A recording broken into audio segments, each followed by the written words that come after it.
ኦፕሬሽኑ ሊጀመር ደቂቃዎች እስከቀሩ ድረስ ኮሽታ ሳያሰሙ ይዞታቸውን በማስፋት በሸለቆ መሃል በምትወርደው ጅረት ውስጥ ከ400 ሜትር በላይ አቆራርጠው ጥቃት ሊያደርጉ በሚችሉበት ወሳኝ መስመር ውስጥ በመግባት የመጨረሻ ትዕዛዝ ይጠባበቁ ጀመር።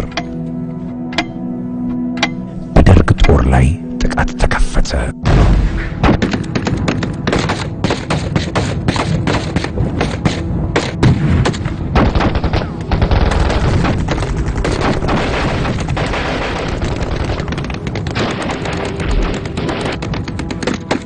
ከመነሻው በታቀደው መሰረት ውጊያው የተከናወነ ቢሆንም የኋላ ደርግ ኃይሉን አሰባስቦ መመከት ጀመረ። ቆረጣ ገብተው ከዋናው ጦር በስተጀርባ የሚገኘውን ተጠባባቂ ሪዘርቭ ኃይል ሊያጠቁ የተላኩት እነ ቀሼ ገብሩ በተቃራኒው ቁጥሩ ከተገመተው እጅግ በላይ በሆነው የደርግ ሰራዊት ከበባ ስር ወደቁ።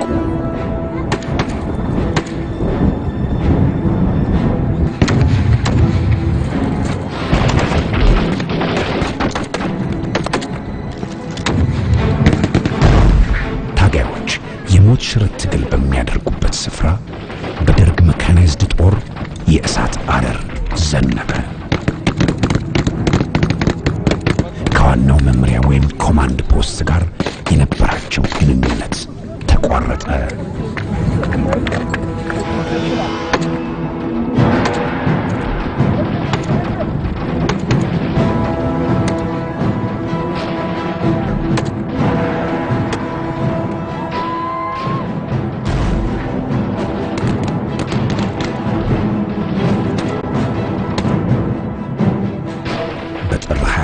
የተከናወነው ኦፕሬሽን በደርግ ከበባ ስር የወደቁትን ቀሼ ገብሩንና ሌሎች 175 ታጋዮችን መጨረሻ ሚስጥር እንዳዘለ ብዙ የሕይወትና የአካል መስዋዕትነትን ጠይቆ የታለመለትን ግብ ሳይመታ በእንጭጩ ውጊያው ተገባደደ።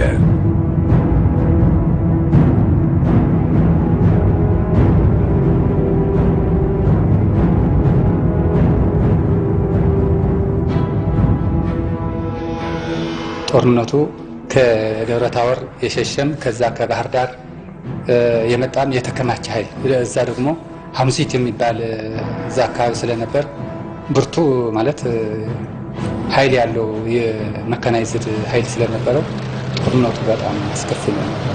በዕለቱ በክምር ድንጋይ አካባቢ በተደረገው ጦርነት 176 ታጋዮች ከተከበቡ በኋላ ደርግ ይህንን ክፍተት በመጠቀም አጠቃላይ የጥቃት ቀጠናውን በማስፋቱ በውጪ በምሽግ ሆነው ይዋጉ በነበሩት ታጋዮች ላይም ከፍተኛ ጉዳት ደረሰ።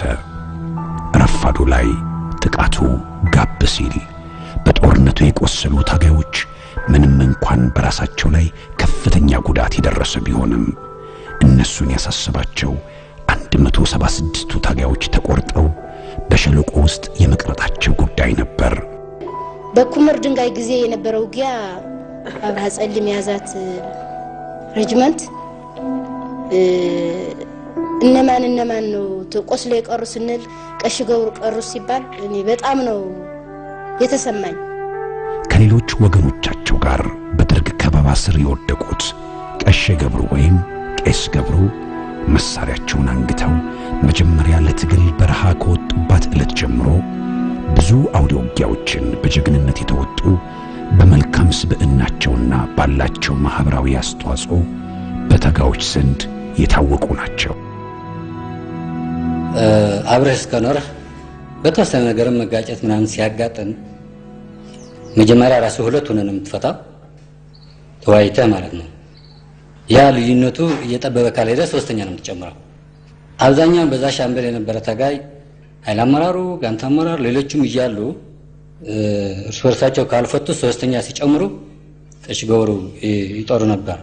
በድራማ ኪነት ለበስ ዝግጅት እየተደረገ ሰራዊቱ የሆነ ወታደራዊ ስልጠና ይውላል። ከስልጠና በኋላ ትንሽ አረፍ ብሎ የክለብ ዝግጅት ነው የሚቀርብለት። ረጅሙ የትግል ጉዞ ካፈራቸው ታጋዮች መካከል ቀሼ ገብሩ በእውነተኛ ስሟ ሙሉ ገብረ እግዚአብሔር ተብላ የምትጠራ ሴት ታጋይ ነበረች። ታዲያ ሙሉ ለምን ቀሽ ገብሩ ተብላ ተጠራች? ሙሉ ማለት ድራማ ትሰራ ነበር። ምትሰራ ሁሉ ጊዜ በወንድ ነው ምትሰራ። ቀሽ ገብሩ የተባለችም በድራማው ነው፣ ወንድ ሆና ነው ምትሰራ። አብዛኛው ህብረተሰቡ ባህልና ለሰራዊት ያለውን ድጋፍ መሰረት አድርጎ ድራማ ሲሰሩ ነው የቄስ እንትን አድርጋ እና የቄስ ሱሪ ለብሳ ስትሰራ ቀሽ ገብሩ እያሉ ጠሯት።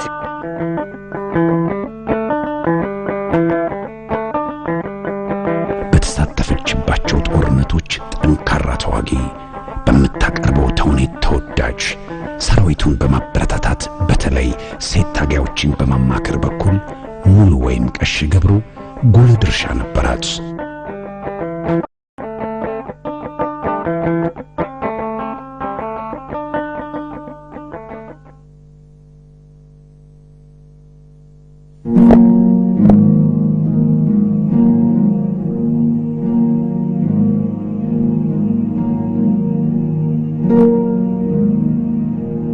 ከፀሐይ ጋር ተመካክረው ትርኢት የሚያቀርቡ በተንጣለለው ሜዳ ላይ እንደ ወታደር ተርታውን የተሰለፉ የሚመስሉት ተራሮች ሁል ጊዜ ጎህ ሲቀድ ጀንበር ስታዘቀዝቅ ስፍራውን ውብ፣ መልክዓ ምድሩን ማራኪ ያደርጉታል። መጋራ ጸብሪ በትግራይ ማዕከላዊ ዞን ከአዲስ አበባ 1000 ኪሎ ሜትር ርቀት ላይ ትገኛለች።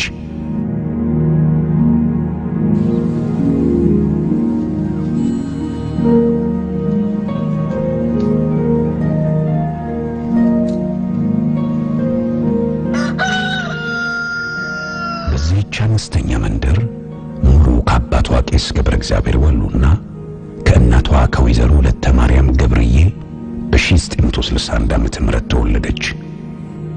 ለቤተሰቧ ሰባተኛ የመጨረሻ ልጅ የነበረችው ሙሉ የልጅነት ጊዜዋን እንደ መንደሯ ሕፃናት ለወላጆቿ እየተላላከች በነፋሻዋ ገጠር በታችኛዋ መጋራ ጸብሪ አደገች።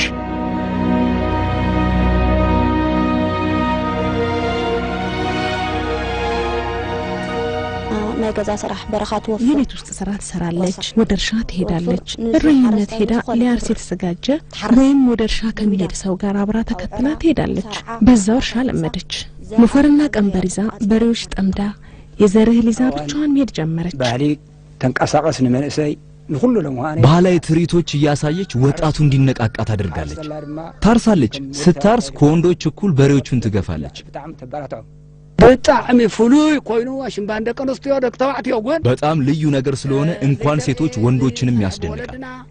በወላጆቻችን ጊዜ ያልታየ አዲስ ነገር ስለሆነ በጣም ትንግርት ነበር። ማዕርነት ምዃኑ ወይ ድማ ደቀ ነስትዮ ሓሪሰን ሴቶች ስለተጨቆኑ እንጂ ልክ እንደ ወንዶች አርሰው መብላት የሚችሉ መሆኑን የሚያስተምር ነበር። እኩልነትንም የሚያስተምር ነው። መምሃር ባይታ ነሩ ካውድማ ሙሉ ፍሊላ ጓልስተይት ኮይና ናይ ደቀ ነስትዮ ጠርና ከዛ በኋላ ሙሉ ከሁሉም ለየት ብላ የሴቶች ኃላፊ በመሆን በጠላት ቁጥጥር ስር በነበረው አካባቢ ሴቶችን ሰብስባ ወደ በረሃ ወጣ ብላ ይዛቸው ትውልና ትመለስ ነበር። ማዕረን ደቀ ነስትዮ ናጠርነፈት ከወንዶች ጋር እኩል የሴቶች ኃላፊ በመሆን ወደ ትግል እንዲገቡ ታነሳሳ ነበር። ካውድማ አዋን ቀርስውን ከዛ በኋላ በትግል ጊዜ የኪነት ቡድን ሆና ወጣቶችንና ሴቶችን ወደ ትግል እንዲገቡ ታነሳሳ ነበር። ከበሮ በመምታት በመሳሰሉት በጣም ጎበዝ የሆነች ልጅ ነች። መጋራ ጸብሪ ከምትገኝበት ወረዳ ብቻ 19843 ወጣቶች ከደርግ ጋር ይደረግ ለነበረው ጦርነት ትግሉን ሲቀላቀሉ በዚህ ሂደት ውስጥ ሙሉ ቅስቀሳ በማካሄድ በኩል ከፍተኛ ድርሻ ነበራት። ሙሉ በጊዜው በነበራት የቅስቀሳ ተሳትፎ ብቻ ሳትወሰን እሷም እንደሌሎች ወገኖቿ የነበረውን ስርዓት በመቃወም ትግሉን ለመቀላቀል ወሰነች። ዕዳጋ ረቡዕ ወይንም ማጭጉላ የሚባል ቦታ ከታጋዮች ጋርና ከኪነት ቡድኑ ጋር አብራ ትቆይ ነበር። በ1974 ዓመተ ምህረት ጠቅልላ ወደ ትግል ገባች። የትግል ጊዜ ሲሆን ጭቆና በዝቶብኛል፣ መሮኛል፣ ይህንን ጭቆና ከላይ አራግፋለሁ ብላ ወደ ትግል እንደገባች በደንብ አውቃለሁ። በልጅነቷ ቦርቃ ተላለካ ያደገችበትን መንደር ትታ ምትሃታዊ ትዕይንት ከሚያሳዩት የመጋራ ጸብሪ ተራሮች ርቃ ከሷ ቀድመው በድርጅቱ ማህደር ከተመዘገቡ ታጋዮች ተርታ ስሟ ሰፈረ።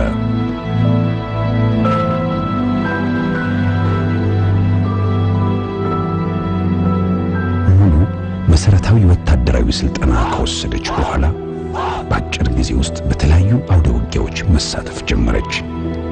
በተለይ ትግል በጀመረች ገና በ7ኛ ወሯ አጽቢ አካባቢ በተደረገው ውጊያ ቆስላ ነበር። በ75 መጨረሻ ሚል ላይ አጥቅተን እንደተመለስን 3ኛ ሬጂመንት በአጽብ አካባቢ የጠላት እንቅስቃሴ ለመግታት ተመድባ ትሰራ ነበር። ሬጂመንቷ ተራ ተዋጊ ሆና ስትሰራ በአጽብ አካባቢ ከውቅሮ የወጣ ጠላት ከባቸው ነበር። ሻምበሏት እና አንድ ጇዛ ነው የተመታች። ጥሩ ተዋጊ ነበር። እዛን ጊዜም ትግል በጀመረች በጥቂት ወራት በጥይት በመመታቷ ሙሉ እጇን እንደፈለገች ለማንቀሳቀስ በማትችልበት ደረጃ የተጎዳች ቢሆንም በሰራዊቱ ውስጥ ያላት ተሳትፎ ልምድና ኃላፊነት እየጨመረ መጣ እና በአሃድ ውስጥ እኔ በሻለቃ ሆኜ በሻምበል ቲሜር ሆናም አቃታለሁ።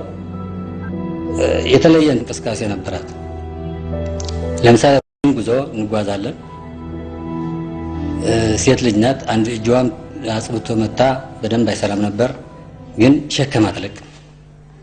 መትሮስ ትሸከማለች፣ አርፒጂ ትሸከማለች። ትንሽ ወይም ወባ ይዞት ወይም የሆነ ቁርጥ ጊዜ የደከመ ታጋይ ካለ በደንብ ታደፋፍራለች።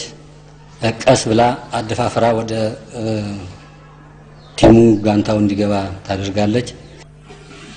በተለይ ሴቶች መጀመሪያ ሰልጥነን ስንገባ አዲስ ሆነን ማለት ነው ወደ እነሱ ቶሎ ብለን እንደነሱ እንድንሆን ጅግኖች እንድንሆን አብዛኛው የብርጌድ 17 ተሰብስበው ሲቀበሉም አንደኛው እሷም ነበረች። ለሴቶች እኔ ሰልጥኜ ወደ ክፍለ ሰራዊት ስገባ ወደ 17 ስገባ ሴቶች ሆነው ሴቶች ተደራጅተው ነው የተቀበሉን። መጋለ ራሱ በዛም ጊዜ እሷም ነበረች ተቀብለናለች። በዛን ጊዜ ሴቶች በውጊያ ካላቸው አስተዋጽኦ በተጨማሪ ለሰራዊቱ ምግብ በማዘጋጀት በኩል ሰፊ እገዛ ያደርጉ ነበር።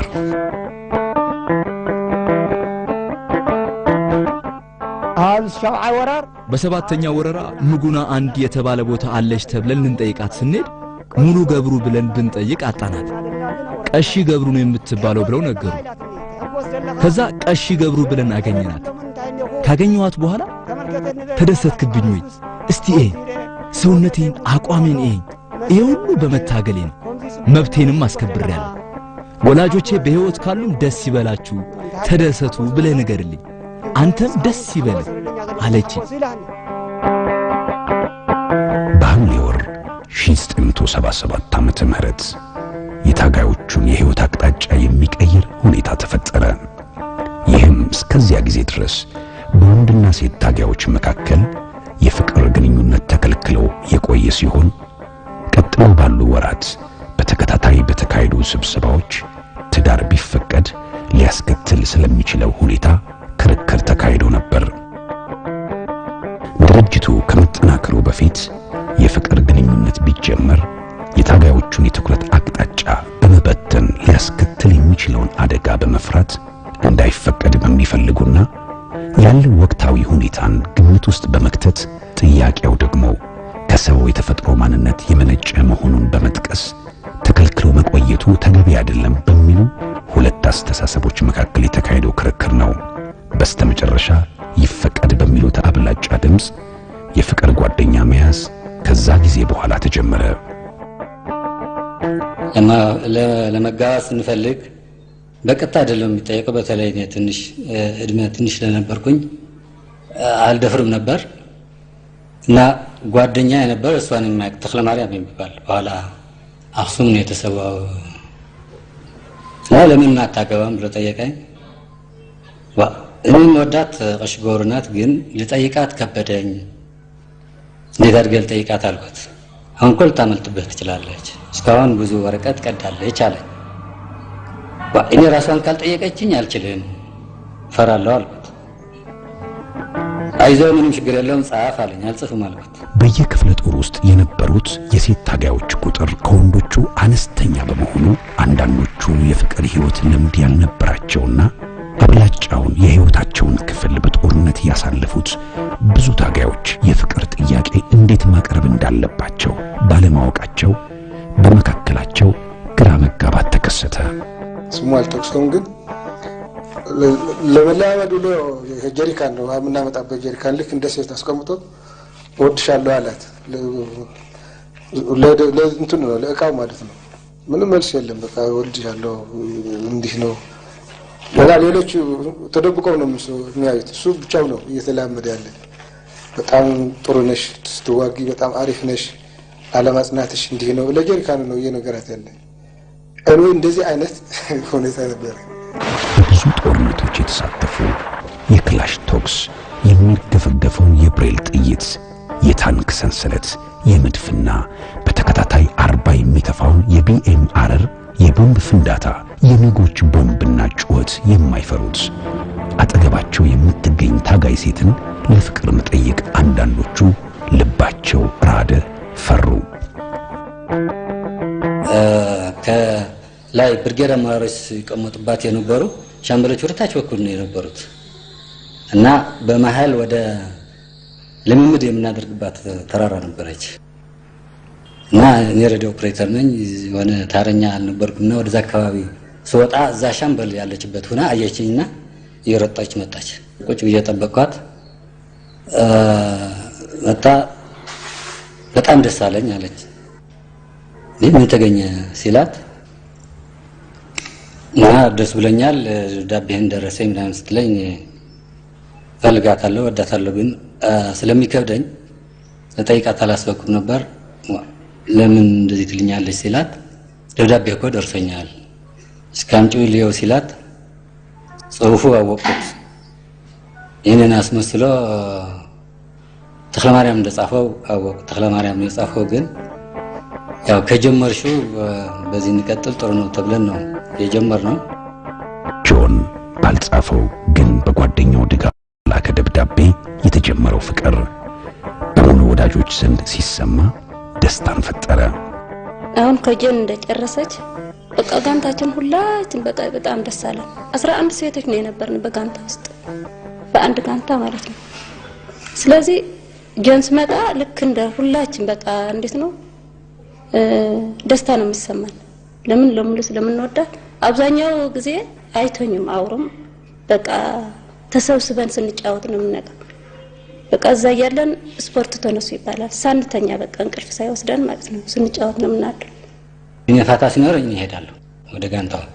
ጋንታ መሪ ነበር እዛ ጊዜ። እሷም የተወሰነ ፋታ ሲኖራት እንግዲህ ስራው ጫናው ጋንታ አካባቢ ጠበቅ ያለ ስልጠና ምናምን ስለሚበዛ ብዙ ጊዜ እድል የማገኘው እኔ ነኝ። ተጨማሪ ሰውም ስላለኝ ተረኛ ሳልሆን ወዳለበት ይሄድኩ ያገኛታል። ሙሉና ጆን ትንሽ የጦርነት እፎይታ ሲኖር ተራርቀው ከተመደቡበት ክፍል በመምጣት እየተገናኙ የፍቅር ጊዜ ያሳልፉ ነበር። ጆን ሙሉ ወደምትገኝበት ጋንታ ሲመጣ ልዩ አቀባበል ይደረግለት ነበር። ጋንታ 30 ሰዎች የሚይዝ ንዑስ የጦር ክፍል ነው። ብዙ ጊዜ እኔ ሲሄድ በጣም ትወደዳለች በጋንታው። እኔ ስመጣ እኔም ያውቁኛል፣ ያው የሻለቃው አባል ነበርኩ፣ በብርጌድም አባል ነኝ እና ለየት ያለ አቀባበል ያደርግለት ተሰብስባለች ጋንታዋ። የውሎ የምናምኑ ብቻ እንጨዋወታለን። ከዛ የተገኘችው ሻይ ያፈላሉ ያስጠጡኛል። ምግብም የተገኘውን የሙሽሮች ብሎ ለየት ያለ አሰራር ሰርቶ ዘይቱ ምናምኑ ጨማምሮ ይሰሩታል። ለየት የሚያደርጉት ኖርማሊ ተመጥኖ የሚሰራ የጋንታዋ ምግብ አለ። ዘይቱም ይጨምሩበታል እና እንትን ያርጉታል፣ ይፈተፍታል እና ማንኪያ ምናምን አምጥተው እንበላለን። በዚህ የተሳሳቅን እናመሳለን። መጨረሻ ስንተኛ የጋንታዋ አባላት አንዳንድ ብርድ ልብስ ያዋጣሉ። የተወሰኑ ሰዎች በሽፍትን የሚያወጡት መሰለኝ ወይ ሲያዩ የነበረ ወደ 4 ብርድ ልብስ ይነጠፋል። ወላውን ሲመሸኑ ተኙ ይባላል። እንደዚህ ነበር። በጣም ጥሩ ህይወት ነበር። ማሽላ አገዳ የተሰራ ጎጆ ሰርተን ነው ምንተኛው የነበረው እና ቴፕ አለ ቴፕ እንትና ካሴት እናስገባለን። በዛ ጭው ባለ በረሃ ሙሉና ጆን በተቃዎች ስም ተወዳጅ የነበረችውን ድምፃዊ ኩኩ ሰብስቤ የሷ ካሴት ነበር ከጠላት ያገኘ እንጫወት የነበረው እና ምንተኛው እሱን እያዳመጠኝ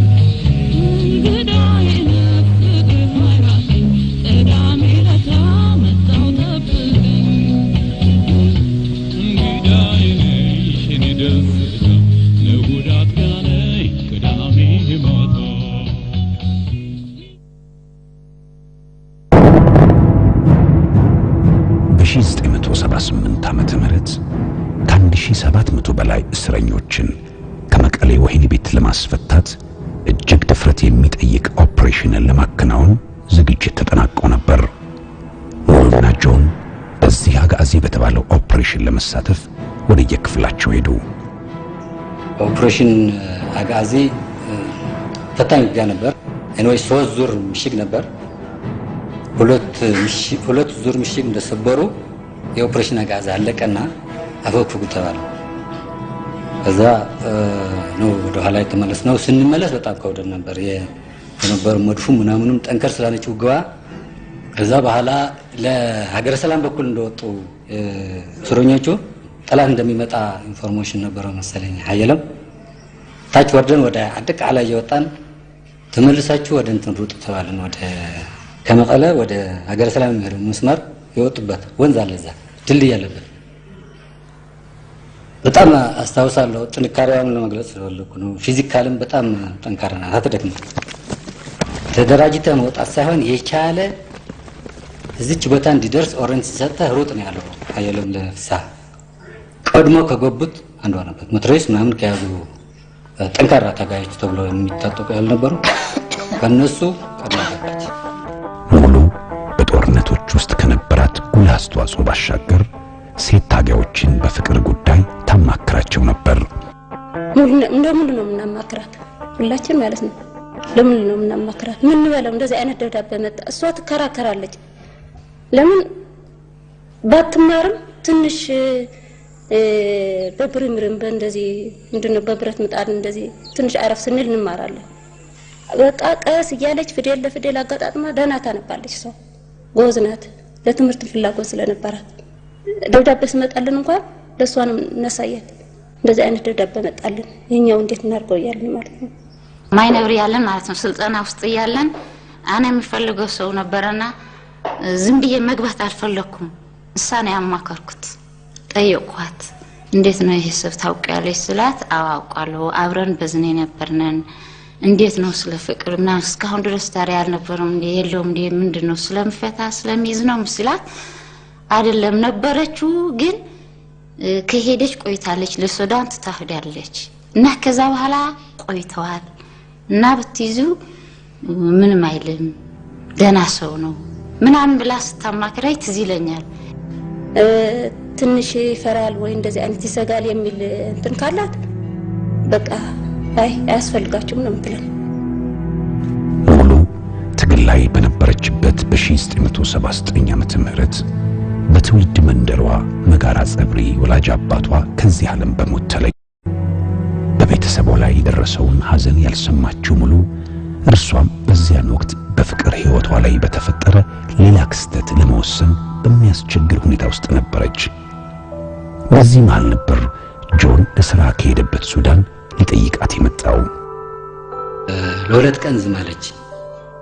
አንድ 5 ቀን አርፌ ልሄድ ነው እሷን ጠይቄ። በሶስተኛው ቀን አነሳችልኝ። እኔ ወይዘር ተቀይረው ምን ይሆን አላውቅም አርግቻለሁ ጽፌ ነበር ግን አልደረሰም መሰለኝ። አንተ በሱዳን በኩል ከነበርክ አልደረሰም ማለት ነው አለች። አንተን ሳልነግር ካወረድኩት ያው ፍቅሩ ይበላሻል፣ ዝም ካልኩት ደግሞ መማር ስላለብኝ ጨንቀኝ ነበረው። በጥር ጊዜ ነው የመጣው ብላ ነገረች። የተወሰነ አሰብኩኝ። አሰብኩና ሲያት ልጅቷ ምርጥ ታጋይ ናት። ለካለችበት ደረጃም ለከፍተኛ ደረጃ ማደግ የምትችል ናት። ስለዚህ አይ ሁላችን እኮ በፍቅር ስንተሳሰብ ከዓላማው ስር ሆነን ነው። ያው እኔ ልቀድም እችላለሁ፣ አንተ ልትቀድም ትችላለህ። ዋናው ግን እዚህ በትግል ውስጥ የምንሰዋ ሰዎች ስለሆንን አሁን ልጁ ይቅርብና ይውረድ ብዬ መለስኩላት። ደስ አላት። መውለድ የማትፈልገው ዓላማችን ግብ ሲደርስ ነው መወልደው አይነት ለምንወልደው ልጅም ጥሩ አይደለም፣ ለኛም ጥሩ አይደለም። መጀመሪያ ዓላማችን ግብ ካደረስን በኋላ ለህይወት ከነር እንደርሰዋለን አይነት አገላለጽና ጽናት ነው የነበራት። እና የት እናውርደው የሚል ጥያቄ ተነሳ። እንግዲህ ወደ 2 ወር ወይም 2 ወር ተኩል አድርገዋል። ሺመላ የምትባል ሕክምና አደቤት አካባቢ ነበረች። እዛ ሄደን አወረደችው። ያው እንዳወረደችው ብቻዋን ልትመለስ አትችልም። ትንሽ ድካም ስላለ የሆነ ችግር እንዳይገጥማት ጊዜ ይዣት ተመለስኩኝ። አድርሻት ነው የሄድኩት። በወቅቱ የተደራጀ መጠነ ሰፊ ተከታታይ የማጥቃት ውጊያዎች በደርግ ላይ የተከፈተበት ጊዜ ነበረ። ወውና ጆንም በዚህ ተልእኮ ውስጥ በተለያየ ግንባር ተመድበው የደርግን ኃይል ተዋጉ።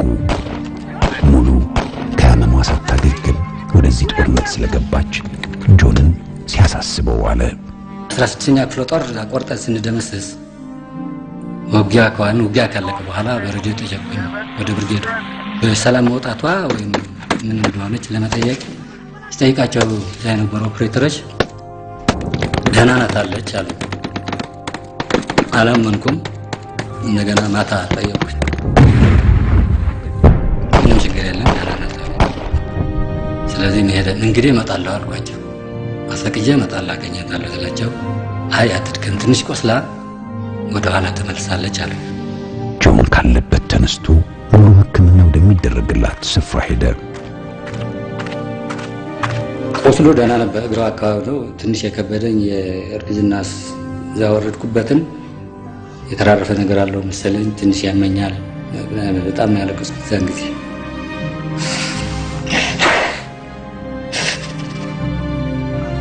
ጽንሱን ከማስወረዷ ጋር በተያያዘ ባደረባት ቁስልና በተደጋጋሚ በጥይት በመመታቷ የደረሰባት ጉዳት ከባድ ቢሆንም ሙሉ አጭር የሕክምና እርዳታ ካገኘች በኋላ ወደ ጋንታዋ ተመለሰች። እና ፍቅራችን ጥሩ ነበር። በስራ ምክንያት እንለያያለን፣ በደብዳቤ ግን አንለያይም ነበር። ቢያንስ በ2 ሳምንት አንድ ጊዜ የኔም ደርሳታል፣ እሷም ይደርሰኛል።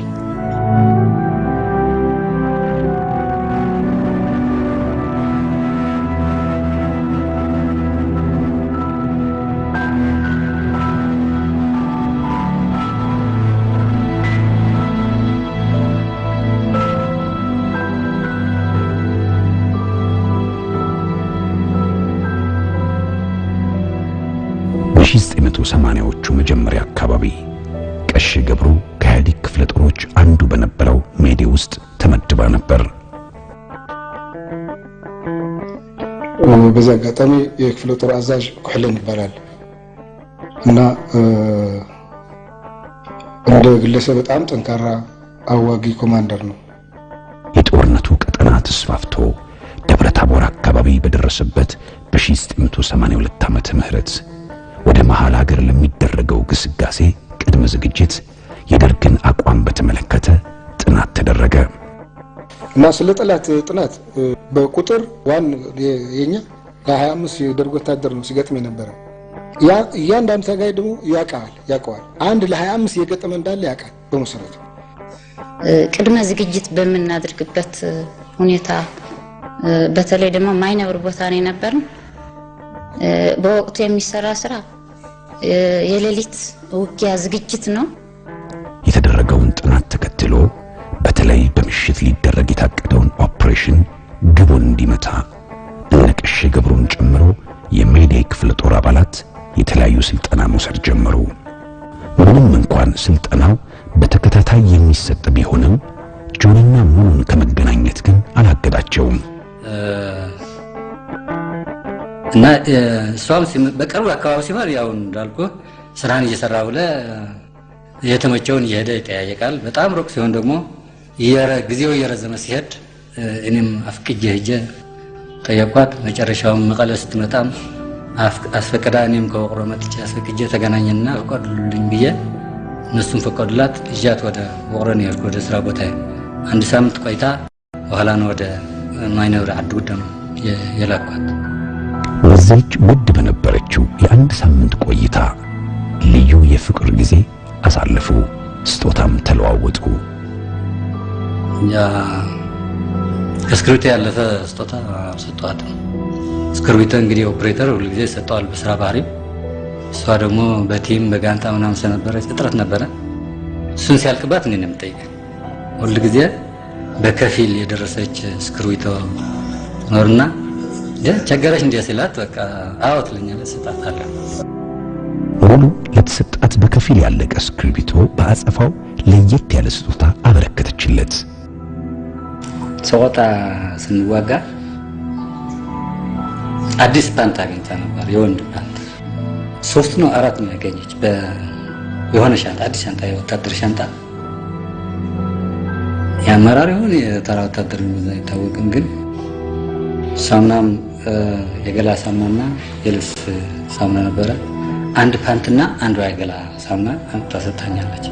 የተቀረው በቲሙ የነበሩ ሰዎች ነው አድየዋለሁ ያለች። ለምታዲያ እንዳልጨመርሽ መልኳት ዋየት ይዘዋለህ እኛም የተጓዝን አንተም የተጓዝ አንድ ፓንት ከያዝ ይበቃል የከረዴ ጋር እንዴት ተሸክማለሁ ምናምን ብላ ቀለደችብኝ። ቀደም ብለው ይሰጡ የነበሩት ተከታታይ ስልጠናዎች ተጠናቀቁ። ታጋዮቹ ለግዳጅ ዝግጁ ሆኑ። አጠቃላይ ለውጭል ህይወታችን በጣም ጥሩ ነበር። ያ በትግል ውስጥ ሆነ የተሰጣን ለዓላማው እየሰራ በዛ ውስጥ ፍቅራችን በጣም ጥሩ ነበር። ሁለት አስፈላጊ ኢምፖርታንት ቦታዎች ነበሩ። ለኋላ ለሚደረጉ ስራ ውጊያ ስራ በጣም ጠቀሜታ የነበራቸው ሁለት ቦታዎች አሉ። ከከተማው በግምት ወደ 1000 ሜትር ይሆናል፣ 1 ኪሎ ሜትር ይሆናል። እነዛ ቦታዎች በደርግ እጅ ነበሩ። እነዛ ቦታ በደርግ እጅ መሆን ማለት ደግሞ ኋላ ለሚደረጉ ውጊያ ስራ እንቅፋት ናቸው። በዚህ በጉና ግንባር ክምር ድንጋይ አካባቢ በወቅቱ ከፍተኛ መጠን ያለው የደርግ ኃይል ከወረታ ጀምሮ ባካሄደው ተከታታይ የማጥቃት ውጊያ ደብረ ታቦርን አልፎ ገዢ ቦታዎችን የተቆጣጠረበትና የኢህአዴግ ኃይልን ጠቃሚ የመከላከያ ወረዳ የያዘበት ወቅት ነበር። ሬጅመንታችን አንድ ተልእኮ ተሰጣት። የተሰጣት ተልእኮ ምንድነው? የኛ ምሽግ አለ፣ የጠላትም ፊታችን ምሽግ አለ። ከጠላት ምሽግ ግን በስተጀርባ ሪዘርቭ ኃይል የጠላት አለ። አሁን ሬጅመንታችን የተሰጣት ተልእኮ በመንገዱ ጎደና ይዘን ወደ ደብረ ታቦር በሚሄድ መስመር የሆነ ቦታ አድርገን ማለት ነው ወደ ውስጥ ሪዘርቭ ኃይል እንድናጠቃ ነው ተልእኮ የተሰጠን በወቅቱ። ይሄ ሪዘርቭ ኃይል ካጠቃን እኛ ግን ሌላ ግንባር ፊት ያለ ደግሞ ሌላ ኃይል እንዲያጠቃና ጥቃቱ በቃ አጠቃላይ ስራ ለመስራት ነበር። በኮለን የሚመራው የሜዴይ ክፍለ ጦር ከፊቱ ለሚጠብቀው ውጊያ ዝግጅቱን አጠናቆ አመሸ።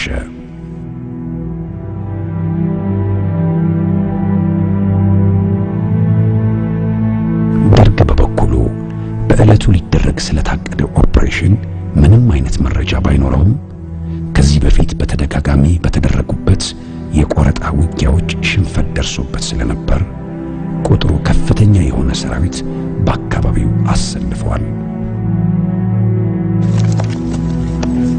ጥር 26 ቅዳሜ ለእሁድ አጥቢያ ከሌሊቱ 10 ሰዓት የደርግን ኃይል ሊቆርጡ ተልእኮ የተሰጣቸው ታጋዮች ወደ ሸለቆ ወረዱ።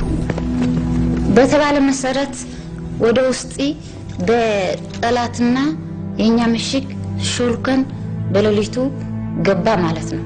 እኛ ኮማንድ ፖስት የተሆነ የማዝዣ ጣቢያ አለ፣ የተሰጠን ቦታ አለ። ሁለት ኃይል ግን 12 እና 13 የሚባሉ ኃይል እንሳም ያለችበት ማለት ነው ወደ ውስጥ ገብቶ የሪዘርቭ ኃይል እንዲያጠቁ 176ቱን ታጋዮች የያዙት 12ኛና 13ኛ ሻምበሎች በደርግ መሃል ሰንጥቀው ጉዟቸውን ቀጠሉ። ኦፕሬሽኑ ሊጀመር ደቂቃዎች እስከ ቀሩ ድረስ ኮሽታ ሳያሰሙ ይዞታቸውን በማስፋት በሸለቆ መሃል በምትወርደው ጅረት ውስጥ ከ4 ከ400 ሜትር በላይ አቆራርጠው የተሳካ ጥቃት ሊያደርጉ በሚችሉበት ቅርብ ርቀት በማጥቂያ መስመሮች ላይ የመጨረሻ ዝግጅት አደረጉ። ከሌሊቱ 11 ሰዓት በደርግ ላይ የማጥቃት ኦፕሬሽኑ ተከፈተ።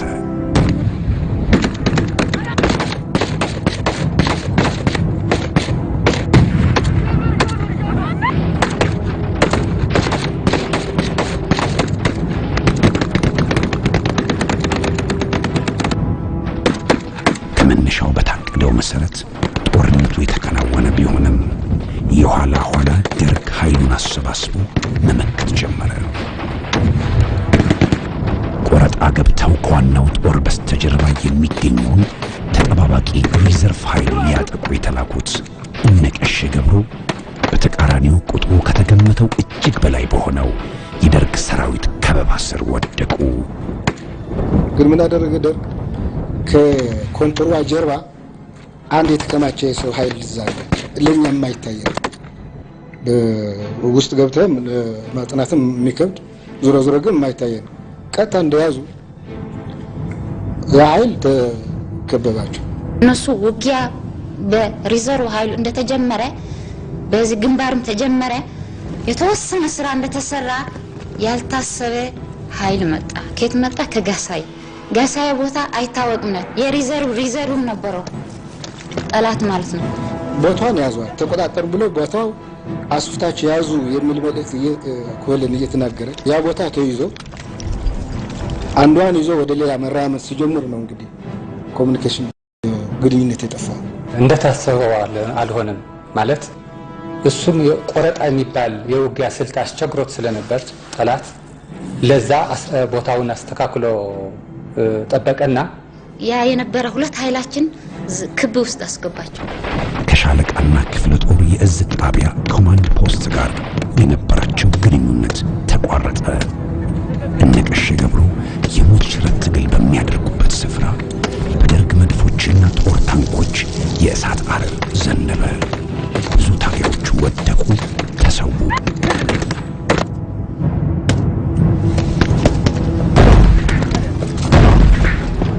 ባህር ዛፍ ነው ከተማው። አሁን ባህር ዛፉ እርጥብ ነው ግን ተቃጠለ። ከድብዳብ ማለት ከአየር ከባድ ብረት ከመድብዳብ የተነሳ ተቃጠለ እንዳለ በቃ ጠቅላላ የግንባሩ ጦርነት እዛ መንገዱ ላይ ሆነ። ኮህለን የክፍለ ጦር አመራር አጋጣሚ እሱ ጋር ነበርኩ። ሬዲዮ እየተገናኘ አብርሃም ጸሊም ምን ልርዳህ ምን ላረግህ በቃ እሱ ተወግቷል። በቃ በእንትን በነጠላው እንዲህ ታስሮ ሬዲዮውን አንድ እጁን ይዞ በቃ ዝም ብሎ ያዋቃል። የት ነው ያለህ አለ። በቃ አለሁና የምትችለውን ነገር አድርጋል። እሷ ቦታዋ እየተቃጠለች ነው አይደለም እንዴ? እዛ እንዴት አለ ጎለን በቃ እስካሁን አለሁ። በቃ በምታደርገው ነገር አድርገህ ብታግዘኝ አለሁ እና እዚህ ቁጭ ብለህ ስትናገረው ትንሽ ቀላል ሊመስል ይችላል። አካባቢውን እንደ ነጎድጓድ ይደበላለቅ የነበረው የጥይትና የቦምብ እሩምታ ጋብ አለ። በምትኩ የሰዎች ጩኸት ከሸለቆ ስር ያስተጋባ ጀመረ።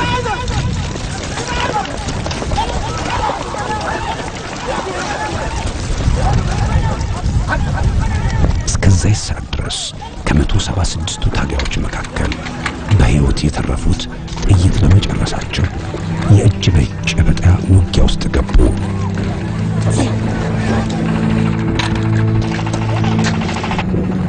ምንም ይደረግ አልቻለም። የኛም እስከ መጨረሻ ተዋጉ። እዛ ሪዘርቭ የነበረ እንዲዋጉበት የተበለ ሰራዊትም ውጊያ ነበረ። ለነሱ ግን ያ 3 ረድፍ የመጣ ኃይል እንዲወጣ አልቻሉም። ሰርክል ውስጥ አስገብተው ሰዎቹ ጠቅላላ ሁለቱም ኃይሉ እዛ ቀረ ማለት ነው።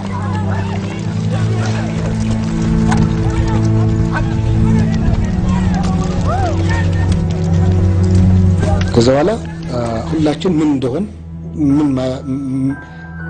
እንደሆነ አልገባንም። በመሰረቱ ደርግ ቆረጣ በገቡት ላይ ባገኘው ድል በመንተራስ የጦርነቱን ቀጠና በማስፋት አጠቃላይ የማጥቃት እንቅስቃሴ ጀመረ። ጠላት ወደ 11 ነው 12 ታንክ አሰልፎ ምሽጉ ለመስበር ነው የነበረው እቅዱ። የሞት ሽረት ትግል ያደርጉ ከነበሩት ከነቀሽ ገብሩ መካከል ኃይሌ የተባለ አንድ ታጋይ ከደርግ ከበባ ሰብሮ ማምለጥ እንደማይቻል ሲረዳ በሸለቆ ውስጥ ባለው ሰዋራ ስፍራ ተደበቀ። ቦታው ያው መልሶ ደርግ ያዘው። እኛ እቺ 176 ይመስለኛል በቁጥር እዛ የቆሩ ልጆች ከዛ በኋላ ምንም ልናገኛቸው አልቻልንም እነዛ ልጆች። እሁድ ጥር 27 ከጠዋቱ 1 ሰዓት ቅዳሜ ከሌሊቱ 10 ሰዓት የተጀመረው ኦፕሬሽን ከፊሉ ተሰውቶ ግማሹ ተማርኮ ኃይሌ የተባለው ታጋይ ብቻ ተደብቆ እሁድ ጥር 27 ከጠዋቱ 1 ሰዓት የታለመለትን ግብ ሳይመታ ተጠናቀቀ። አንድ ሰው እንኳን ሲሰዋብህ የምትሆነው ታውቃለህ። እንደዚህ አይነት ሰዎች ሲሰው ደግሞ ከ27 ቀናት በፊት አሞራውን ጨምሮ ብዙ ታጋዮች ከተማረኩበትና በዚሁ ክምር ድንጋይ አካባቢ ከተካሄደው ውጊያ በኋላ በጥቂት ቀናት ልዩነት ቁጥሩ የበዛ ታጋይ በድጋሚ በደርግ ከበባ ውስጥ መግባቱ በታጋዮቹ ዘንድ ከፍተኛ ድንጋጤን ፈጠረ። እንደዚህ አይነት የተከማቸ ኃይል እና በዚህ ደረጃ የሚለካ የኛ ኃይል ደግሞ በአጭር ጊዜ ሲጠፋ የመጀመሪያ በቃ ምን እንደምልህ አይገባኛም ጊዜ ነበር። እንትን በጣም አስቸጋሪ ነው። እሁድ ጠዋት 2 ሰዓት ከ30 በዚያን ዕለት የደርግ የፕሮፓጋንዳ ክፍል ኃላፊዎች በተገኘው ድል በመደሰት አንድ የጋዜጠኞች ቡድን በማዋቀር ከባህር ዳር ድል ተገኘ ወደ ተባለበት ስፍራ አንቀሳቀሱ። በሌላ በኩል የተማረኩት ታጋዮች ወደ ደብረ ታቦር ከተማ እንዲወሰዱ ተደረገ። እኛ የነበርነው ባህር ዳር ነበር። ቤዛችን ባህር ዳር ነው። ከዛ ነው እየተንቀሳቀስን እንደዛ አይነት ነገር ተገኘ ሲባል የምንሄደውና ድል ተገኝቷል፣ የተማረኩ ሰዎች አሉ፣ በአስቸኳይ ወያኔ ጦር ተማርኳል፣ ቶሎ በሉ አሉን። ይዘውን ሄዱ። ዛሬ ድል የተመታ የተገኘ ነገር አለ እና ተረሱ ስራለት በሚል በቡድን አማሪዎች የቡድን መሪ ነበረን። በዛ ቡድን አማሪዎቻችን አካባቢ እንሄድ ተባለ። ሄሊኮፕተር መጣ ወደ አሙሲት ብላት ይመስለኛል። ከዛ ጀምሮ ኃይለኛ ድል ተገኝቷል በሚል በየመንገዱ እንደዚህ የሞቱ የእንትያኑ ወታደሮች ነበሩ። እሁድ 5 ሰዓት እስከ 6 ሰዓት ከ30 በአሁኑ ሰዓት በሕይወት የሌለ ብሩክ የተባለ የካሜራ ባለሙያን ጨምሮ ከተለያዩ ክፍሎች የተወጣጡ የጋዜጠኞች ቡድን ምርኮኞቹ አሉበት ወደ ተባለው ስፍራ በመድረስ ረፋዱ ላይ ቹን በጅምላ ቀረጹ። ደብረ ታቦር ከተማ ስንደርስ እስረኞች አሉ ተባሉ።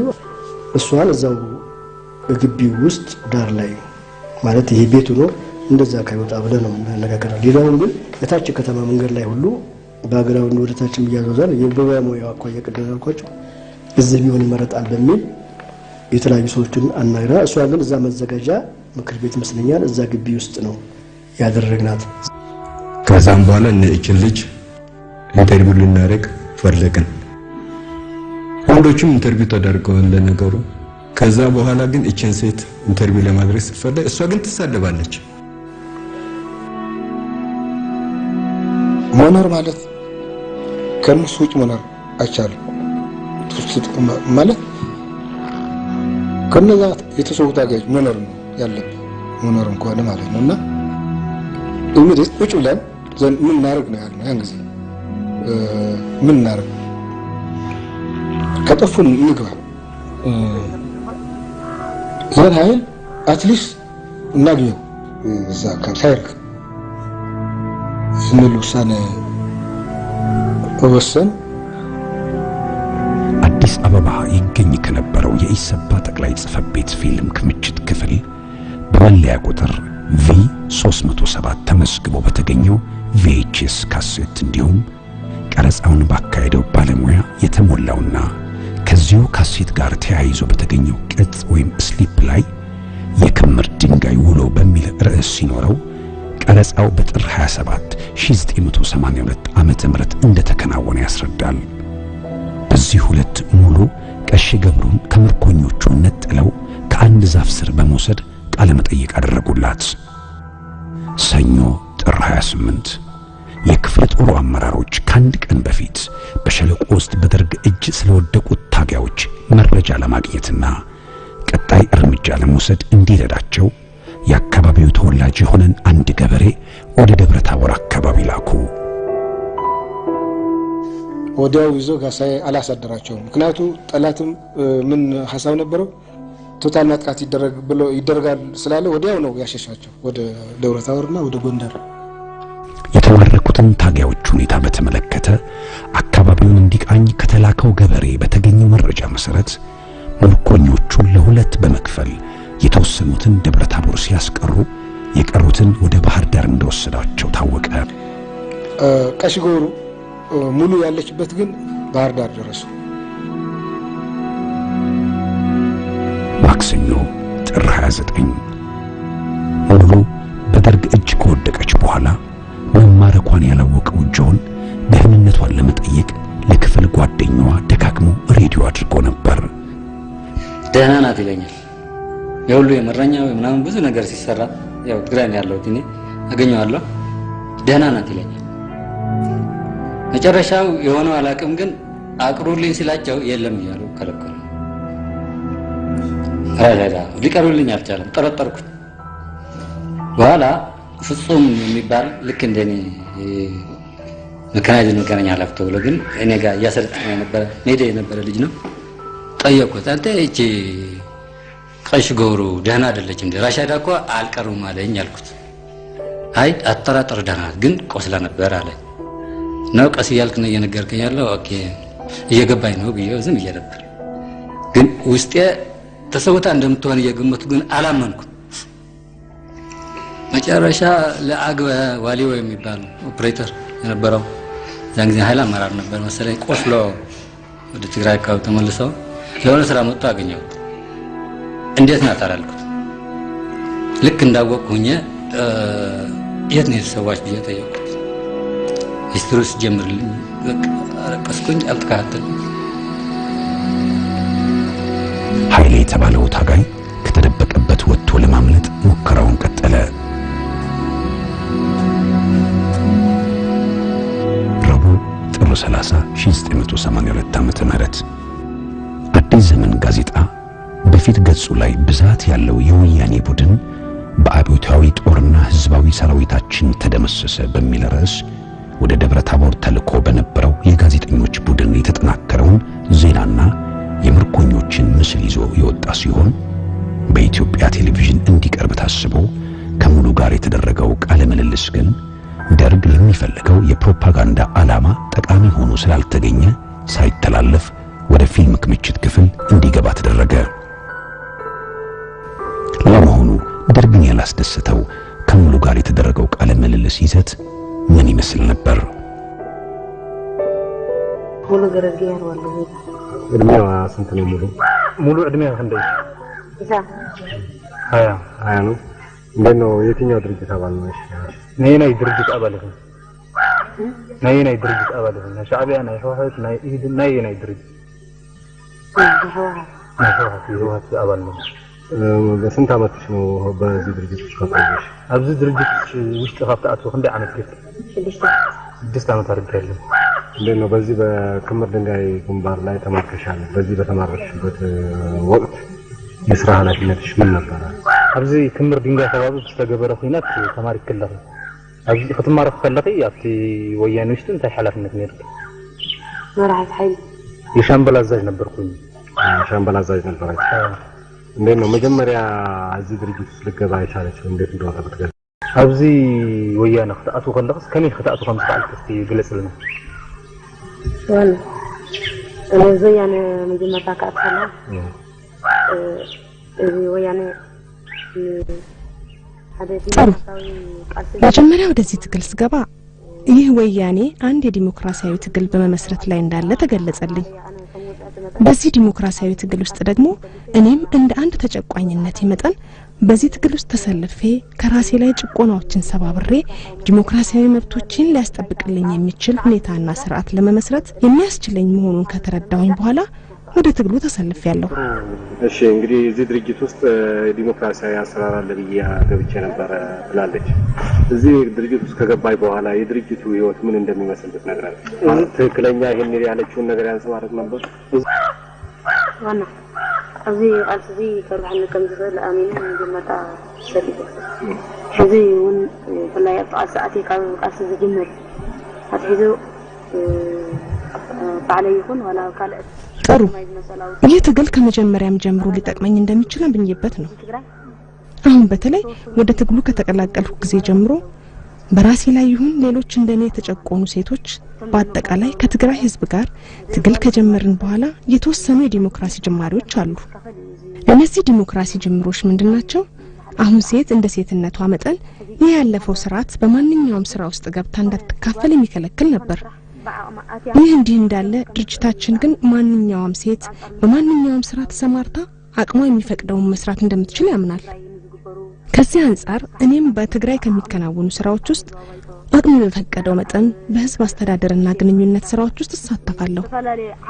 እንዲሁም በአጠቃላይ ሴት አቅሟ የሚፈቅድላት ከሆነ የትም ቦታ ገብታ ፍርድ እስከ መስጠት ድረስ እንደምትሰራ እንደ ሰው ሁሉ መብቶቿ ተጠብቀውላት የምትጓዝ መሆኑን የሚያሳይ የዲሞክራሲያዊ መብቶች በድርጅቱ ውስጥ ተመልክቻለሁ። ከዚህ በመነሳት እኔም ራሴ ማድረግ እንደምችል ታምኖብኝ በግንባር በመሰለፍ ባለኝ አቅምና ችሎታ ማንነቴን እያስመሰከርኩኝ በጦር ግንባር ያቅሜን ያህል እየተዋጋሁ ጓዝ ነበርኩ። በዛው ልክ እነዚህ የዲሞክራሲ ጅማሬዎች ጥሩ ናቸው። በቀጣይ ደግሞ ጅማሬዎቹ እየተጠናከሩ እንደሚሄዱ መነሻ እምነት ይዤ እስካሁን ድረስ ለዓላማው ተሰልፌ ነበር። ወራውዳሃነኔ ለቀጻሉን ዲሞክራሲያዊ መሰለኝ ህሉ ኮይኑ ከይድ ፍዕል ይዘል እምነትን ነገፍን ሄደ እስካሁን ዘቃት ዓላማው እሺ እንዴት ነው ቀደም ባለው ጊዜ የሴቶች እኩልነት በትግራይ ውስጥ አልነበረም ወይስ የአብዮታችን ሂደቶች በትግራይ ውስጥ አልተንጸባረቁም? ቅድም ክብል ኣብ ትግራይ ከባቢ ከመይ ናይ ደቂ ኣንስትዮ መሰል ኣይፍለውን ነይሩ ማለት ዲ ማለት ኣብዮትና ባዕሉ ናይ ኢትዮጵያ ኣብዮት ካብ ዝነትጉ ነጀው ኣብ ትግራይ ከባቢ ደቂ ኣንስትዮ ተወፅዐን ተጨቂነን ኣለዋ ማለት ከመይ ትርኢ? አዎ እዚህና ላይ አና ውስጥ ትግራይ ራሴ ትግራይ ውስጥ ስመለከት ወደ ትግል ከመቀላቀሌ በፊት ድርጅቱ ትግል የጀመረ መሆኑን አውቃለሁ። ይህ ትግል ለምን ጀመረ ግን? ጠቅላላ የትግራይ ህዝብ ሴቷ ትሁን ወንዱ በጨቋኝ ስርዓት ተገዝቶ ታስሮ እንደኖረ በዚህም ገዢ መደቦች የራሳቸውን ፍላጎትና ጥቅም መጠበቅ እንጂ የብዙሃኑን ህብረተሰብ ጥያቄ የማያዩ መሆኑን እያየሁና በትምህርት ስለምንማረው ከዚህ በመነሳት እኔም ትክክል ነው የሚል መነሻና እምነት በመያዝ ነው እየታገልኩ ያለሁት። ትክክልዩ ይዘን ወገሰን እምነት ይዘን ማፋአት በወያኔው አባባል የአማራ የገዢ መደብ እየተባለ ይነገራል። የአማራ የገዢ መደብ ብላችሁ ነው ወይ እምነታችሁ? አሁንም አማራ ውስጥ ቢሆን የጭቁን አይደለም ወይ? እንዴት ነው ይሄን የምትመለከቱት? በሌላ ቦታ በትግራይ ውስጥ ያለው የሴቶች እኩልነት እስከ መጨረሻው አለመከበር እየተንጸባረቀ አይደለም ወይ? ተረሳችኋል? እዚህ ኣብ ከምትማሩ ወይ ከዓ ከምዝባል ገዛእት አምሓራ ናይ ገዛእት ደርቢ ገለመልታት እንዳተባልኩ ነው ዝባሉ አምሓሩ ባዕላቶም ደርባው ዝኾነ ውጽኢት የብሎም ጭቆና ደብሎም ነው ከመይ ክትምልከት የዚ ጉዳይ እዚ አና ገዛእት አምሓሩ ካህናይ ንምሃር ባዕሉቲ ውጽእ አምሓራ ይኹን ትግራዋይስ ምንሄው አለ ጃም ወጣሐስ ገለው ጥሩ የአማራ ገዢዎች ብቻ ተብለን አንማርም። ጭቁኑ አማራም ይሁን ትግሬ ሁሉም የየራሱ ጭቆና እንደሚደርስበት ይገባናል። ወደዚያ ነበር የምንማረው። ከም ዘለው ነቶም ገዛእት ደርበታት ጨፍሊቃ ገዛእት ደርበታት ስልጣና ማህሪካ ገዢ መደቦች እንዳሉና እነዚህን ገዢዎች በመጨፍለቅና የነዚህን ገዢዎች ስልጣን በመቀማት ለአብዛኛው ጭቁን ህዝብ አማራና ትግሬ ባለመለያየት የራሱን ዲሞክራሲያዊ መብቶች ጠብቆ እንዲሄድ የሚያስችለው የራሱ ስርዓት ለኢትዮጵያ አብዮት እንዳው በኢትዮጵያ ውስጥ ስለሚካሄደው አብዮት በኢትዮጵያ ውስጥ ለሚካሄደው እንቅስቃሴ ይገልጹላችኋል? በድርጅታችሁ በግልጽ በትክክል ይገልጹላችኋል? አብ ኢትዮጵያ ውስጥ ይካሄድ ስለዘሎ አብዮታዊ እንቅስቃሴ በረሃ ውስጥ ባላችሁ በረኻ ከለኹም በተድርጅትኩም ማለት በተዋሕድ ትማርዶ ይግለጸልኩም ከምዝኾን ይግበረለኩም ተን ዝስራሕሎ ገለ ተባይኩም ይግለጸልኩም ትምህርት ያይቶስ መሪዎች አብዮት ከምዝሎ ከምዚ ይሰርሕ ከምዚ ይገብር ገለ መልታት ኢሎም ትምህርት ይቦም ኢትዮጵያ አብዮት ኢትዮጵያ አብዮት ከምዚ እንቅስቃሴ ኢትዮጵያ ስለሚካሄደው ሁኔታ እንቅስቃሴት አለ ኢትዮጵያ ውስጥ በረሃ ውስጥ ናችሁ ትክክለኛውን ገጽታ ይነግሯችኋል ወይ? በረሃ ሆይኩም ትክክለኛ ገጽታ ይነግሩኩም ተፈነ ይህ ከሙሉ ጋር የተደረገው ቃለ ምልልስ ከተከናወነ ከ3 ቀናት በኋላ ኃይሌ የተባለው ታጋይ ከተደበቀበት ሸለቆ ወጥቶ በብዙ ጥረት ታጋዮች ጋር ደረሰ። አንድ እኔ በዛን ጊዜ የክፍለ ጦሩ ፐርሰናል ነበርኩኝ። ይህንን ነገር የማጣራት ኃላፊነትም ግዴታም ስለነበረኝ ይህንን ነገር ለማጣራት ብዙ ስሞክር በ3ኛው ቀን ኃይሌ የሚባል ታጋይ ምንም ብሎ ከሰርክሉ ከገቡ ሁለት ኃይሎች ኃይሌ የሚባል ሊመጣ ቻለ። እሱ እንደነገረኝ ከሷ ጋር አብሮ የገባ ወድጓሮ የሚባል ወድጓሮ ማለት ኦፕሬሽን አጋዚ ሞርቶ ኦፕሬሽን አጋዚ ሶስት የሁሉ እስር ቤት መቀሌ ያወጣል በጋንታ አመራርነት ማለት ነው። እና ምንድን ነው ያለኝ ልጅ መጀመሪያ ወድጓሮ ነው ወደቃለ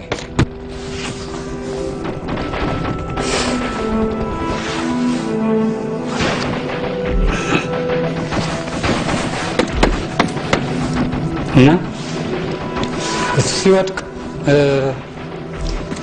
ኮሚሰር ናት ሬዲዮን አንስታ ልትዋጋ ሞክራለች እና ተወግታ እንደወደቀች ነው የነገረኝ።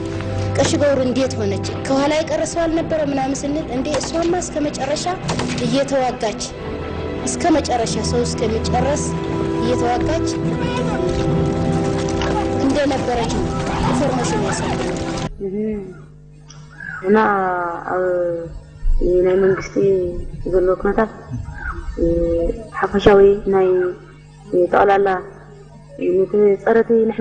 እኛ በመንግስት በኩል እያደረግን ያለውን ትግል የሚጻረር እንቅስቃሴ እንዳለ እንሰማለን፣ እንማራለን።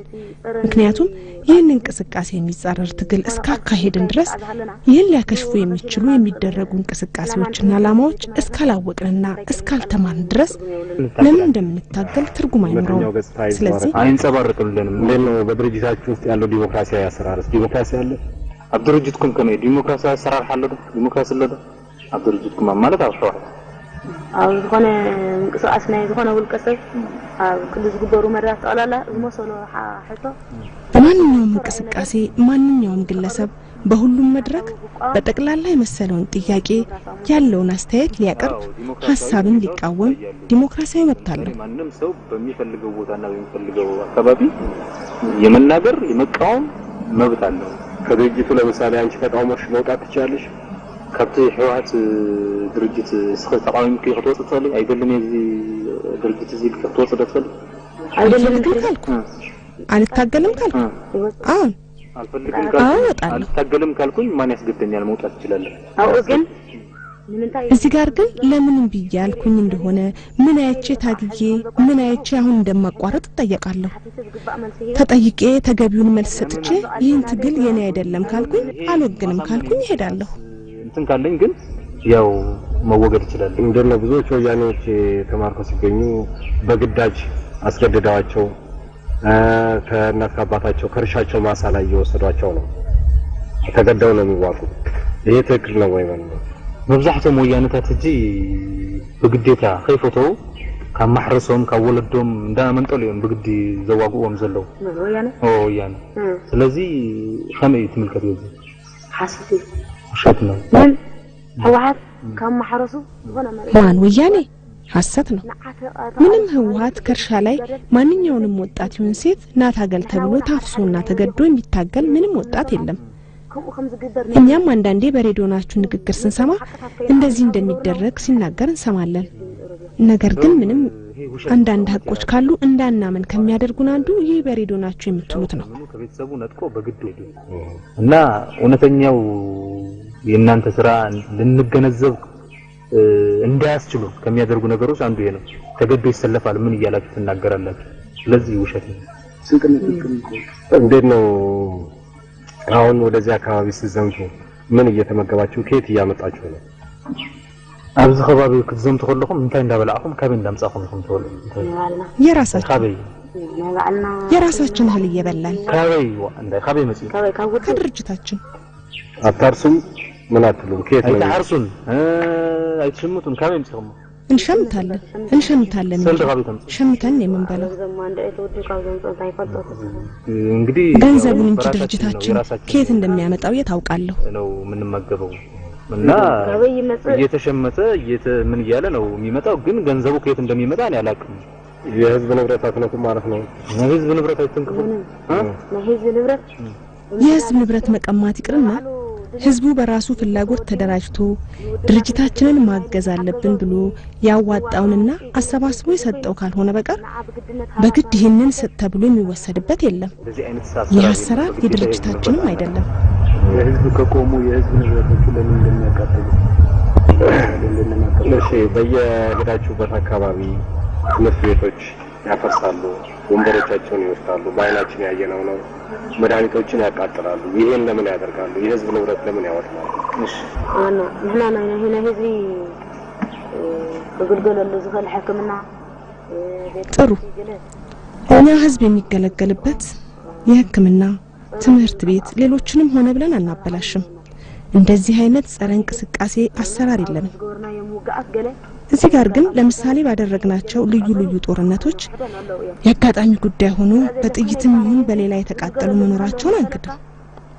ከዚህ ውጭ ግን ምን ተብሎ ህዝቡ የሚገለገልበት መሆኑ እየታወቀ ምን አቃጥለው ተብሎ የተቃጠለ ነገር አልነበረም። እኔም በበኩሌ ይሁን በድርጅታችን አሰራር እንደዚህ ተብሎ የሚቀመጥ ነገር የለም። ይሄ ከቡድኑ አሰራር ውጭ ነው። አናቃጥልም፣ አንዘርፍም።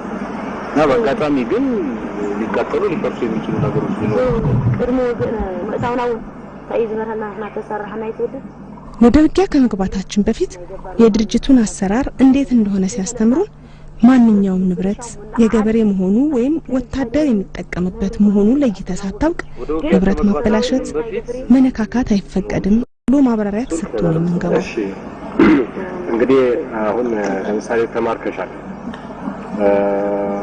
ጅሽንዳቤታ ስራ ይሰጥሻል እና ቀደም ሲል ስትማረኩ ምን ትሆናላችሁ ምን ትደረጋላችሁ ይሏችሁ ነበር መሪዎቻችሁ?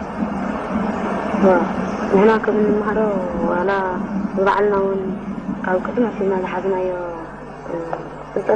ጥሩ እኛ እንደምንማረውና ከድሮ ጀምሮ የያዝነው ዕውቀት በወታደር መያዝ ማለት ወይ ምርመራና ሌሎች ነገሮች ከመውሰድ በፊት የወታደር ማዕት በተለይም ሴት ልጅን ብዙ መጥፎ ነገሮችን እንደሚፈጽምባት እንሰማ ነበር።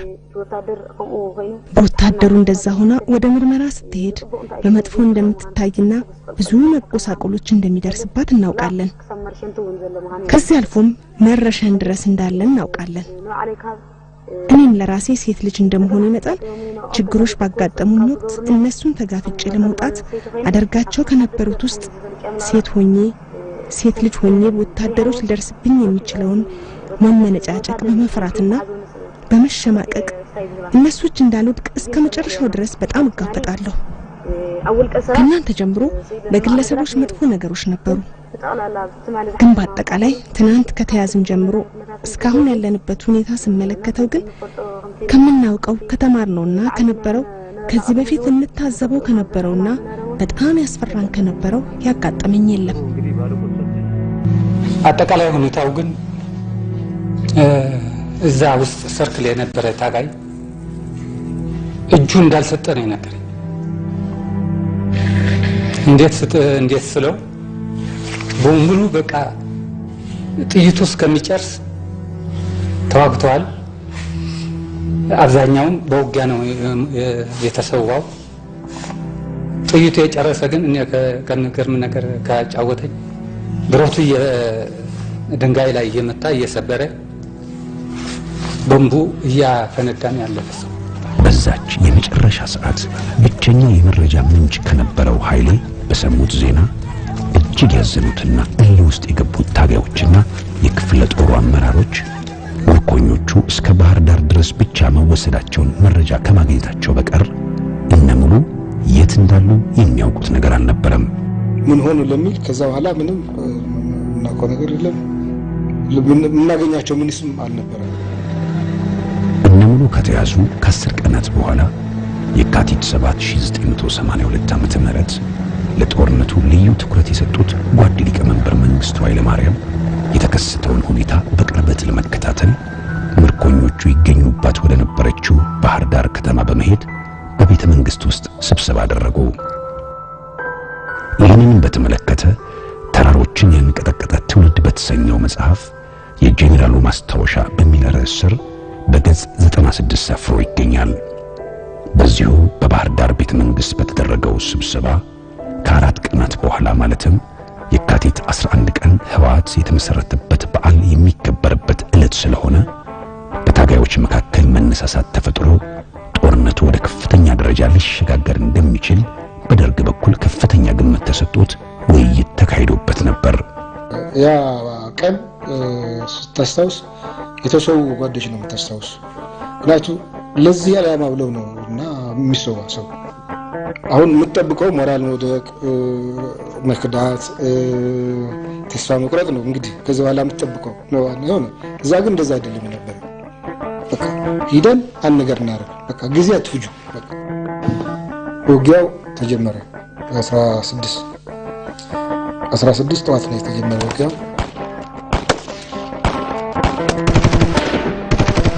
980 ነው የነበረው ቁጥራችን።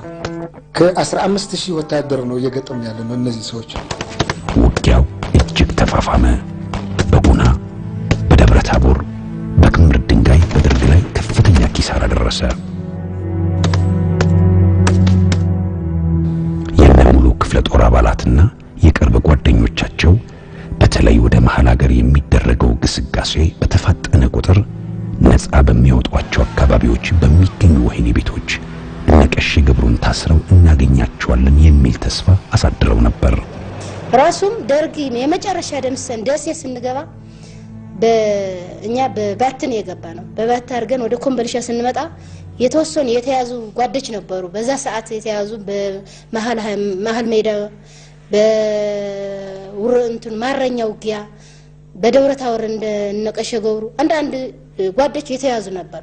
አሁን ምንድነው የምንጠብቀው የነበር ነው በመሃል ሀገር ስንገባ ታስሮ እናገኛቸዋለን።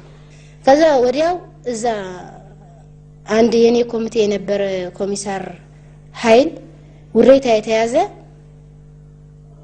ኮምቦልቻ መጣ። ኮምቦልቻ ስንገባ ኮምቦልቻ ሲመጣ ወዲያውኑ ወደኛ ሲመጣ ወዲያውኑ የጠየቁ ስለ ቀሽ ገብሩ ቀሽ ገብሩ እንዴት ሆነች ነበረች ወይ ከናንተ ጋር ስንለው አልነበረችም ነው ያለ። ታጋይ ጓደኞቻቸው ምንም እንኳን የተቻላቸው ሁሉ ያደረጉ ቢሆንም የነቀሽ ገብሩ መጨረሻ የሚስጥሩ ቋጠሮ ሳይፈታ የደርግ ስርዓት ፈርሶ ኢህአዴግ መላ ሀገሪቱን ግንቦት 20 1983 ዓመተ ምህረት ተቆጣጠረ።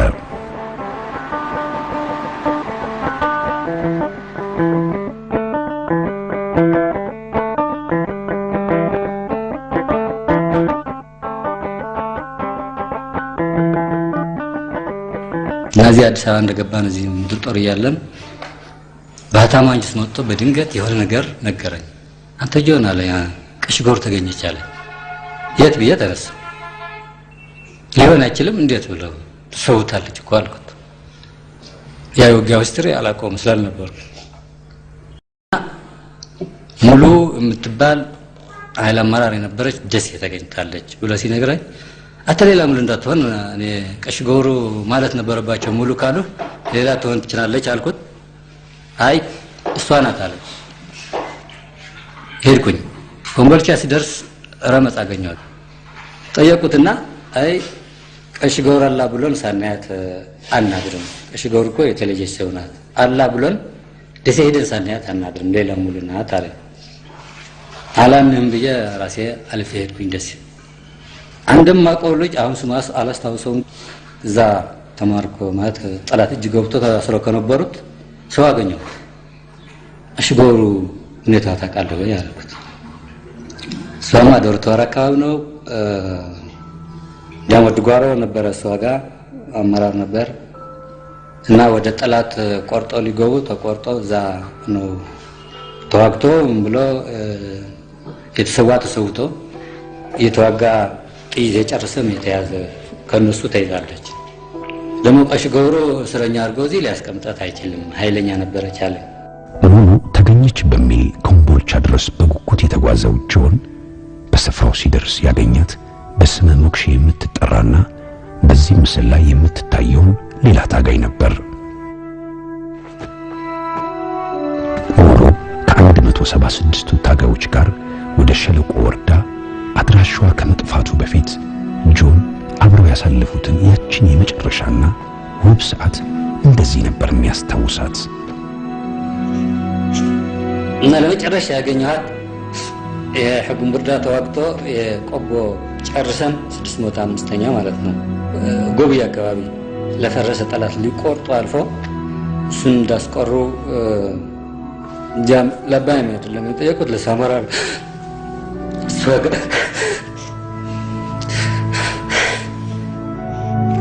ጓደኛ ላገኛት ቢየው በቃ አድረናል ባከኝና ወደ ዘውል አካባቢ ጥግ ለማደር ብሎ ዛይዶ ነው ባህለኛ ዝናብ ነበር እንደ በዝናብ ነው አብረን ያደርነው የመጨረሻ ተገናኘ ነው ያን ጊዜ ከዛ በኋላ በአካላላ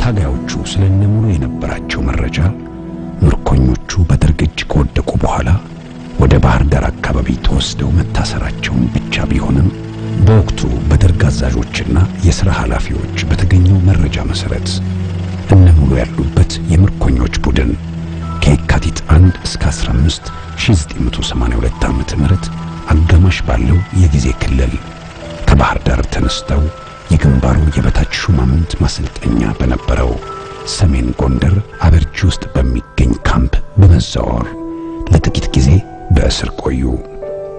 በእስር በቆዩበት ጊዜ ወታደራዊ መረጃ እንዲሰጡ አስከፊ ምርመራ ሲደረግባቸው ነበር።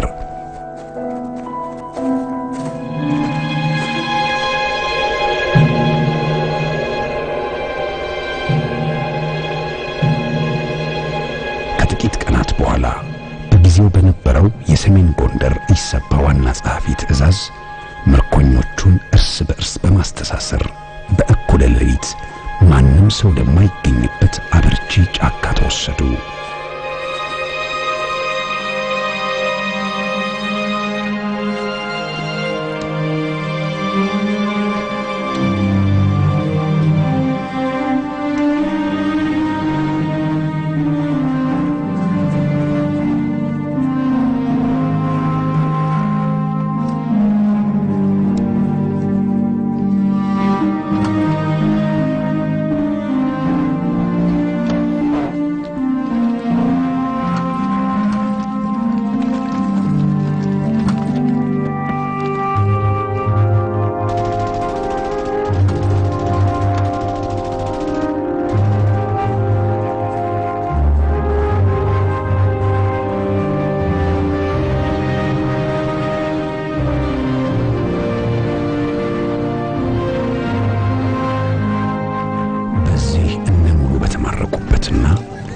በተከታታይ በተካሄደው የደብረ ታቦር አካባቢ ጦርነት ፀሐይነሽ ተመታ፣ አንድ እጇን አጣች።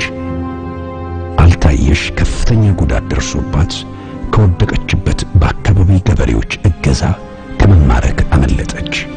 ለታይ እግሯ ላይ ቆሰለች። ሙሉ የነበረችበት ክፍለ ጦር አዛዥ የነበረው ከሆነም በዚሁ ደብረ ታቦር አካባቢ በነበረው ጦርነት ተሰዋ። ድንጋይ ይዘን ዋጋት ነበረብን። በተለይ እኔ ማለት ነው አንድ እጄ ክላሽማ ማንሳት ስለማልችል ደግፍኳት። ኮለን ተራራ የሚያርገው ኮፍያ ነበር በብዛት ይታወቃል በዛ ነውና እሱን አድርጎ እግሩን እንዲህ አድርጎ የተኮሰ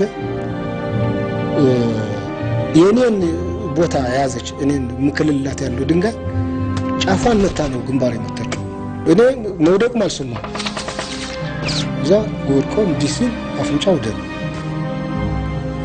እና ማመን ያቀተኝ ነው በመሰረቱ።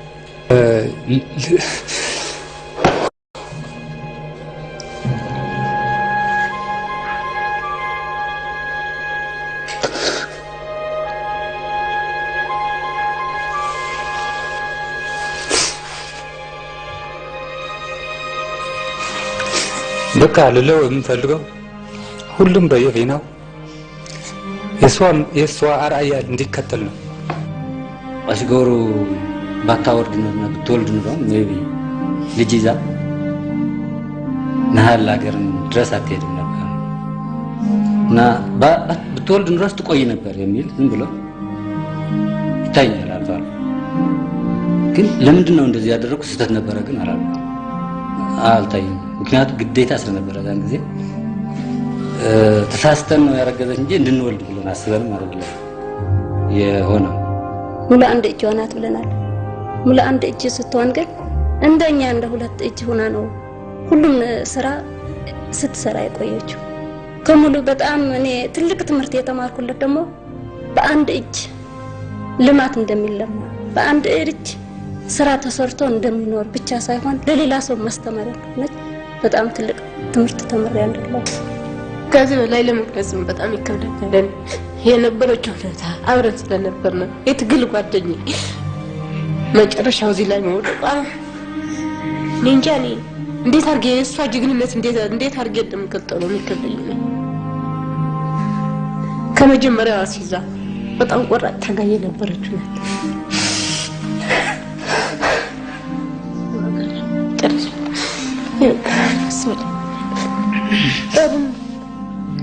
እንግዲህ እንደምታደርገው አምናለሁ። ጠንካራ ነበረች። ያው ከአቅማ በላይ ሆኖባት ያላትን ጨርሳ እንደተያዘች ይገባኛል። ግን ሀሳቧም ራሱ አማርኛ ባትችልም በራሷ ቋንቋ የገለጸችው እኔ በጣም እንትን ያደረገኝ ለዚህ እንትን ማውቃቴ በጣም ደስ ብሎኛል። ስለሷ ህይወት የመጨረሻ ጥንካሬዋ እስከ መጨረሻ እንደዘለቀች ማየት ለእኔ ሞራል ሰጥቶኛል። እኒህ ሙሉ በተባበረ ክንዳቸው በህዝቦች ላይ የተጫነውን የጭቆና አገዛዝ ገርስሰው ሰላምና ዲሞክራሲ እንዳረጋገጡ ሁሉ ዛሬም ከኢትዮጵያ ድህነትን ከስሩ ነቅለው ለመጣል የሚተጉ ራዕይዋን እውን ለማድረግ የማይደክሙ ለመጪው ትውልድ የበለጸገች አዲሲቷን ኢትዮጵያን ለመፍጠር የተነሱ ቁርጠኛ ልጆች አሏት።